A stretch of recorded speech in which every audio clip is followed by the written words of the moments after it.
Chapter 62. Hide and Seek. As soon as they left the familiar confines of the labyrinth and stepped into the vast expanse of the ashen wasteland, Sonny felt strangely uncomfortable. It was as though he had unknowingly turned slightly agoraphobic while traveling through the complicated madness of the Crimson Maze. He had grown accustomed to being surrounded by tall walls of coral, with endless tangled paths stretching in all directions for as far as he could see. Despite the fact that the labyrinth was hiding numerous dangers, it also offered a strange sort of safety. At least in the case of Sonny, who had the advantage of being able to see beyond its twists and turns thanks to his stealthy shadow scout.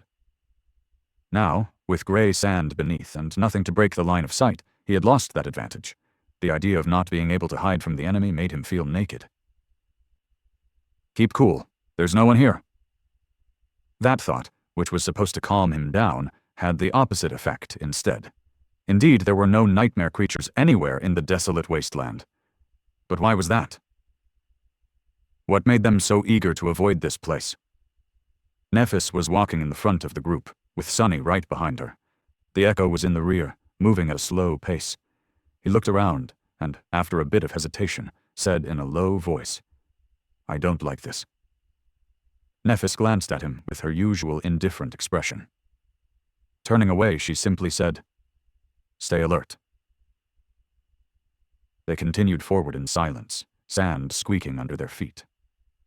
A dozen or so minutes later, Changing Star raised her hand, gesturing them to stop. Turning to Sonny, she asked, "Has your shadow noticed anything?" He shook his head. "No, there are some irregularities here and there, like small knolls or shallow pits, but nothing is moving. Mostly it just seems flat and lifeless." He turned to Cassie and asked hesitantly, "Do you hear anything?" In some cases, her keen hearing was more effective than his shadow sense. When they were caught by the Strom, Cassie had been able to sense that something was wrong long before her seeing companions noticed anything. However, this time it was of no use. She simply shook her head, indicating that there were no unusual sounds around them. Nephis sighed and lowered her head, thinking. Then she cast a gaze at the distant ashen barrow. "Let's continue." However, she did change the direction of the group slightly, aiming to approach one of the knolls that Sonny had noticed. By the time they approached it, it was already noon. The sun was right above their heads, making their shadows small and shapeless. Sonny's own shadow had returned, and was now hiding beneath his feet, looking like a formless blob of darkness. This time of day was its least favorite. Nephis summoned her sword and slowly approached the knoll, trying to determine its nature. There was nothing remarkable about it except for the fact that everything around was flat, and it was not. The knoll was about as tall as Sonny, somewhat oblong and covered in the same gray sand as the rest of the wasteland. It didn't seem dangerous, but there was no harm in checking. Well, most likely. Maybe it could provide them with some useful information. Just as Changing Star was about to stretch her hand and touch the surface of the knoll, Sonny's shadow suddenly noticed something moving in the distance, back at the edges of the labyrinth where they had come from. Acting on instinct, Sonny jumped toward the Echo and hissed to Neph, "Hide!" At the same time, he dismissed the hulking scavenger. Suddenly losing her mount, Cassie flung her hands up and fell. Catching her in the Princess Carry, Sonny darted toward the knoll and lowered himself to the ground, placing the blind girl between himself and crouching Nephis. Changing Star put one hand on Cassie's shoulder and looked at him with a silent question in her eyes. "Danger?" Sonny raised one hand with his palm open, telling her to wait. His shadow was already peeking from behind the knoll, carefully observing the source of the movement. Already some distance away, the dead walls of the labyrinth rose from the gray sand. Suddenly, one of them collapsed, knocked over by a massive figure. Surrounded by the cloud of ashen sand, the figure moved forward, stepping onto the flat surface of the wasteland. Whoa! 8 legs, 2 terrifying bone scythes, black and crimson carapace that looked like ancient armor that had been splattered with blood. Another centurion. Sonny silently cursed. They fought these monsters twice before, and won both times. However, that was because each battlefield had been carefully prepared to stack advantages in their favor, with plenty of planning and devious scheming on their part. He wasn't sure that they would be able to kill one in a direct confrontation, at least not without suffering serious damage. Turning to Nephis, Sunny whispered. A carapace centurion had just walked out of the labyrinth. She scowled. Cassie, meanwhile, lightly touched his hand and asked, "Where is it heading?" Sunny blinked, then concentrated on the shadow's vision. Soon, he exhaled with some relief. "Looks like it's heading for the Ashen Barrow. If we stay hidden behind this knoll and it doesn't change course, there's a high chance that it won't notice us." Changing Star thought for a second, and then nodded. "Keep an eye on it, and tell me as soon as something changes." Trying to become as small and silent as possible, the three of them pressed their bodies to the knoll. There wasn't a lot of space to hide, so they had to endure being cramped against each other. Well, maybe endure was not the right word. Sunny might have even enjoyed the situation in other circumstances. "What are you thinking about, fool?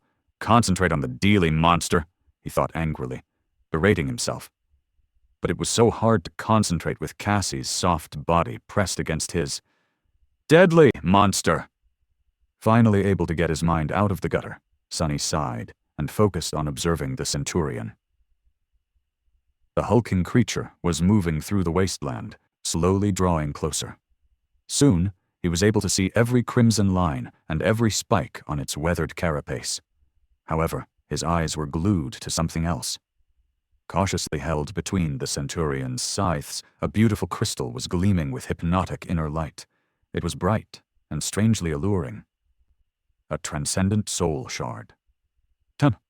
They had already seen a similar scene, back when a pair of centurions were retrieving 2 of such crystals from the remains of the giant, shark-like creature.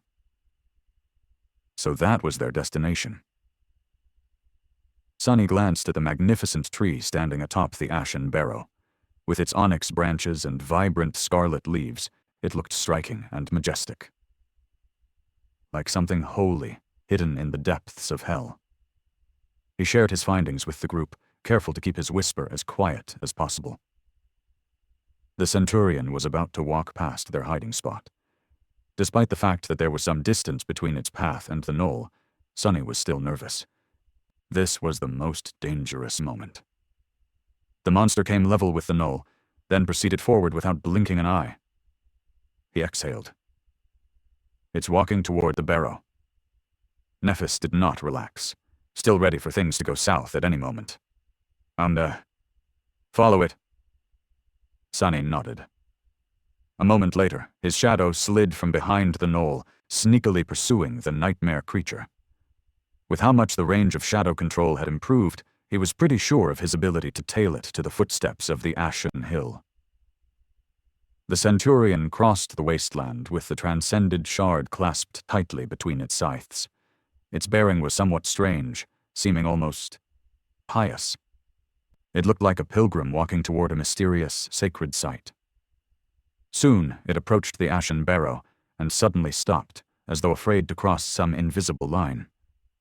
Then the centurion carefully placed the shard on the sand and backed away from it, its eyes turned to the ground.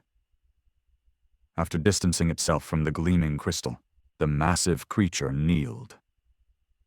Sunny had to rub his eyes to make sure that he wasn't seeing things. He wasn't.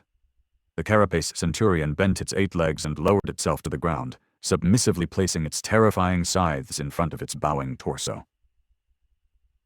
Noticing Sunny's strange behavior, Nephis raised an eyebrow. "What is it?" He hesitated. "Wait." At this moment, his shadow, which was safely hidden some distance away from the kneeling monster, noticed a slight change on the surface of the Ashen Barrow. The bright glimmer they had seen from the top of the Leviathan's spine was back, only this time it was even more blinding. The glimmer rose into the air from the shadows cast by the branches of the towering tree and moved, slowly approaching the footsteps of the hill.